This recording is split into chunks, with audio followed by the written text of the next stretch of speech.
Salut la machine, t'es encore au top dans ce thème de première spécialité SVT, transmission, variation, expression du patrimoine génétique? Nous allons maintenant nous intéresser aux mutations de l'ADN et à la variabilité génétique. Vous êtes prêts? C'est parti!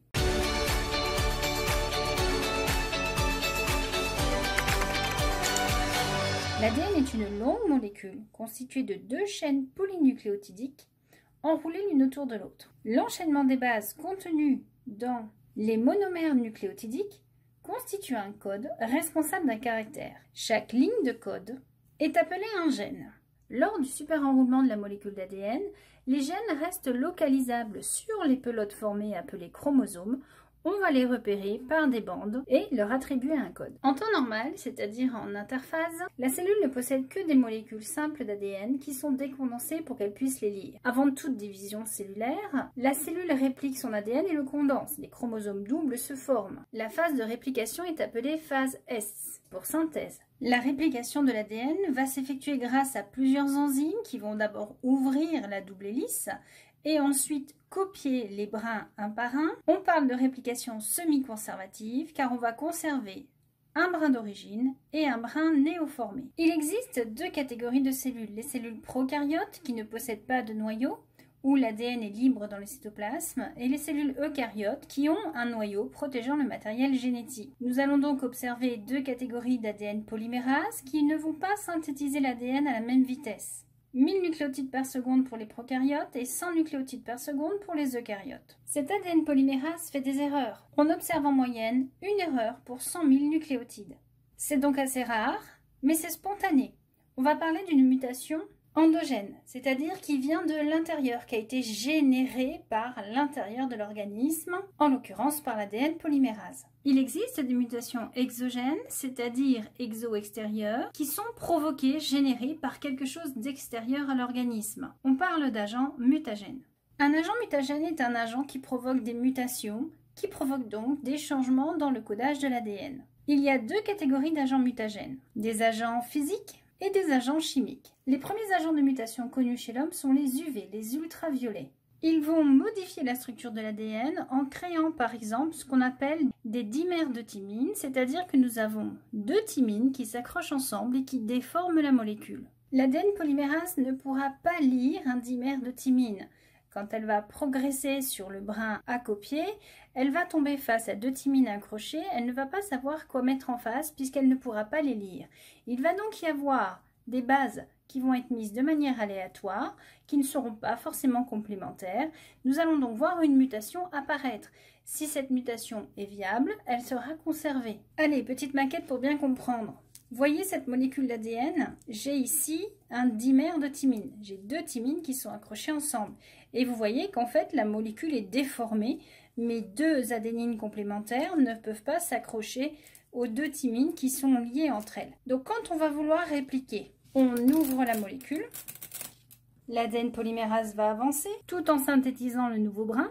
Mais voilà, que va-t-elle faire face à deux thymines accrochées ensemble? Eh bien ici, elle a accroché deux guanines qui ne sont pas du tout complémentaires avec les deux thymines, elle les a mises au hasard. Par contre, la base du nucléotide suivant est bien complémentaire de la base de ce nucléotide. Ainsi donc, le remplacement aléatoire peut être à l'origine d'un nouveau caractère qui sera conservé s'il est viable. Et ça, on peut le constater sur des colonies de levure que l'on irradie aux UV. Voici une boîte de culture dans laquelle nous avons mis donc en culture des colonies de levure de couleur rouge et au milieu de ces colonies, nous avons des mutations spontanées qui font qu'elles deviennent blanches. Quand on irradie 30 secondes, on voit tout de suite le nombre de colonies blanches beaucoup plus important et quand on irradie 90 secondes, on constate d'abord une nette diminution de la quantité des colonies rouges mais une proportion plus importante de colonies blanches. Et oui, même si le nombre de colonies blanches n'est pas énorme, vu que le nombre de colonies rouges a diminué,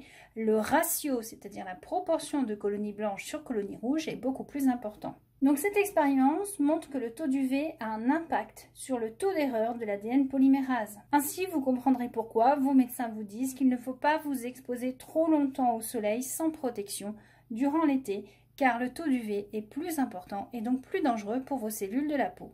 On peut citer les rayons X qui provoquent des lésions des cellules, elles vont mourir, mais qui également endommagent les bases de l'ADN et sont donc à l'origine de mutations. Concernant les agents chimiques, on peut citer en exemple l'acridine. Cette molécule, issue de la houille et que l'on trouve dans les colorants, va s'intercaler entre les bases de l'ADN, provoquant un étirement de celle-ci. Et quand l'ADN polymérase va passer, elle va rajouter des bases pour combler cet espace.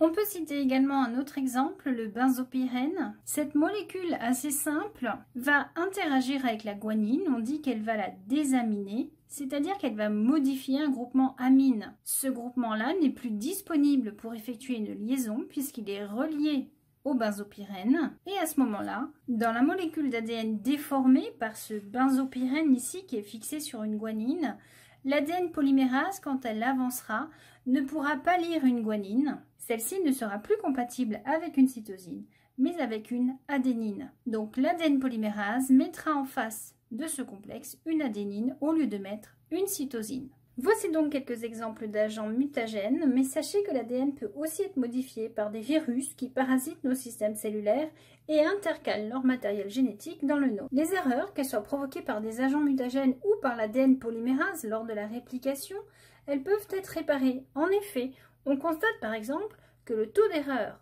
d'ADN polymérase, qui est de 1 pour 100 000 nucléotides, change à la fin de la réplication. Il n'est plus que de 1 pour 1 million de nucléotides. Ce qui veut dire que, à la fin du travail de l'ADN polymérase, il y a eu réparation des mutations qui ont été commises par celle-ci. Comment se passe la réparation de l'ADN ? Vous avez ici un brin d'ADN normal. Dans le cas où il y a une erreur, qu'une partie a été mal répliquée, il va falloir réparer cette partie et cela va se faire en 3 étapes. D'abord, il va y avoir excision, c'est-à-dire on coupe, et élimination de la partie endommagée. C'est une enzyme, l'endonucléase, qui s'en occupe. Puis l'ADN polymérase vient de nouveau se fixer. Elle synthétise le morceau qui a été excisé. Et enfin, une autre enzyme intervient, c'est une ligase. Elle va accrocher les morceaux ensemble. Mais il se peut qu'il y ait transmission d'une erreur de réplication. Prenons l'exemple ici d'un brin d'ADN. Lors d'une division cellulaire, on va avoir réplication. Un des brins va être correctement répliqué, alors que sur l'autre, il va y avoir une erreur. Soit cette erreur est conservée, soit elle est éliminée. Alors conservée comment? À la prochaine division, on va voir ce brin-là qui était correct, qui sera correctement recopié, et celui-ci qui possède l'erreur va être recopié correctement, et on va donc stabiliser la mutation. Il y aura transmission cellule-fille, et de génération en génération de cellules, transmission de la mutation. Si cette mutation a eu lieu dans des cellules somatiques, cette mutation disparaîtra à la mort de l'individu. Si la mutation a eu lieu dans des cellules reproductrices, il y aura donc transmission à la descendance et conservation de la mutation. C'est comme ça que l'on voit apparaître certaines maladies génétiques. Vous avez ici un exemple de maladie génétique. Vous avez ici en photographie une partie du visage d'un individu atteint de Xeroderma pigmentosum. Cette maladie se caractérise par une sensibilité excessive de la peau aux UV, des troubles oculaires et un risque accru de cancer, bien sûr de la peau et des yeux. Les individus atteints de cette maladie génétique ne supportent donc pas le soleil et vivent en permanence dans des combinaisons, des vêtements qui les protègent des UV.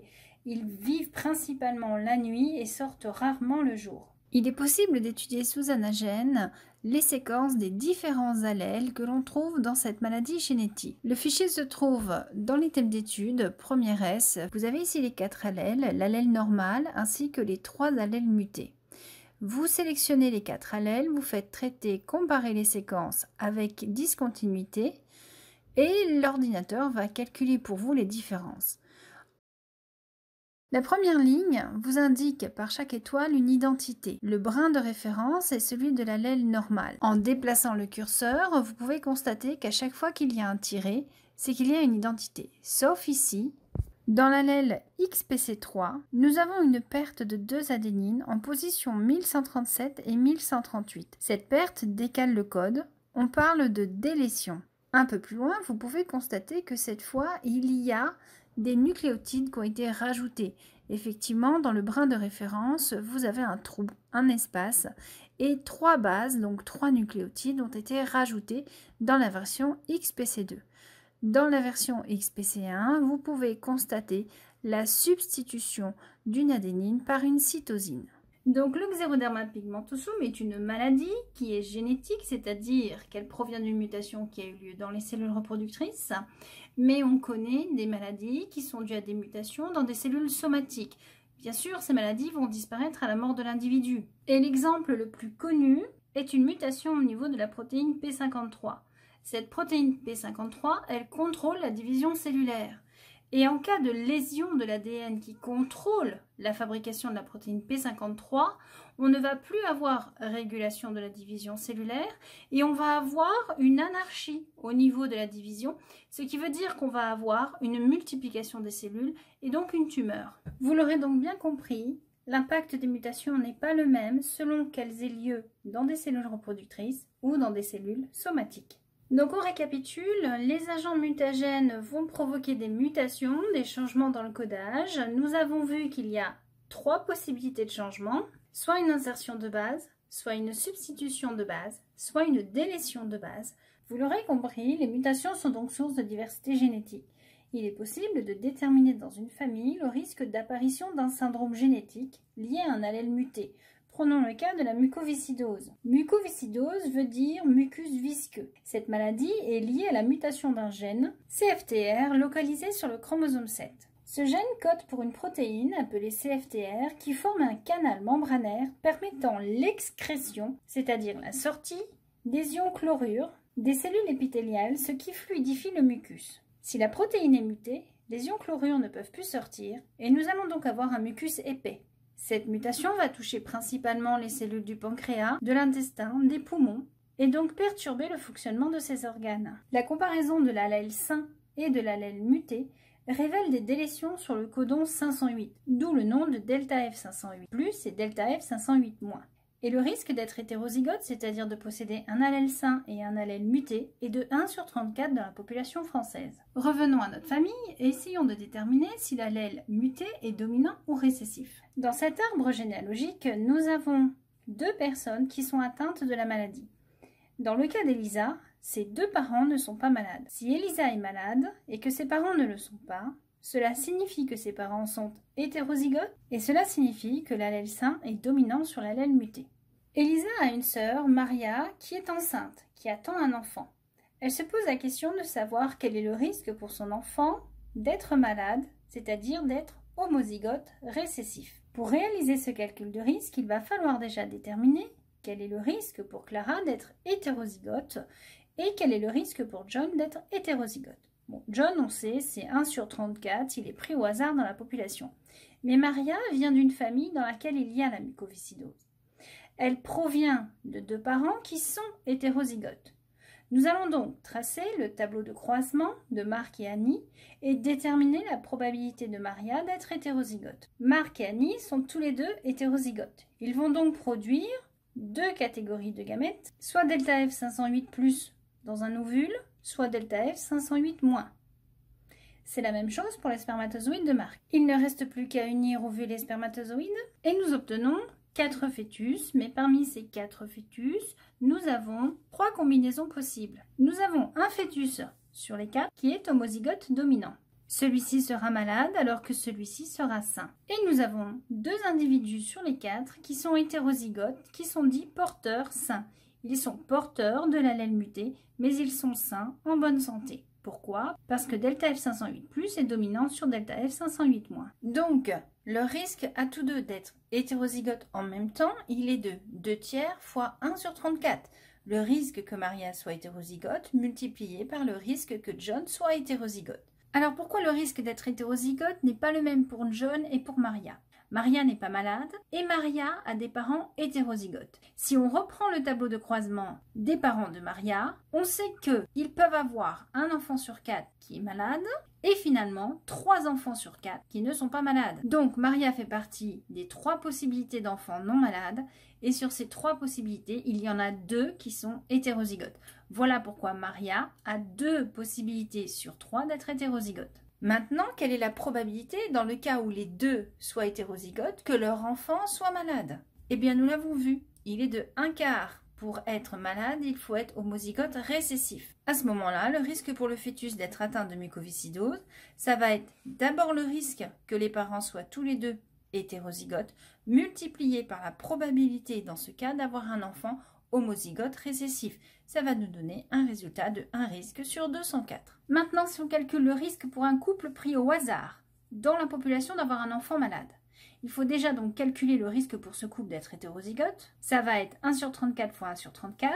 Maintenant, dans le cadre où ce couple est hétérozygote, il va avoir un risque sur 4 d'avoir un enfant malade. Donc le risque total pour un couple pris au hasard dans la population d'avoir un enfant atteint de la mucoviscidose, il est de 1 sur 4624.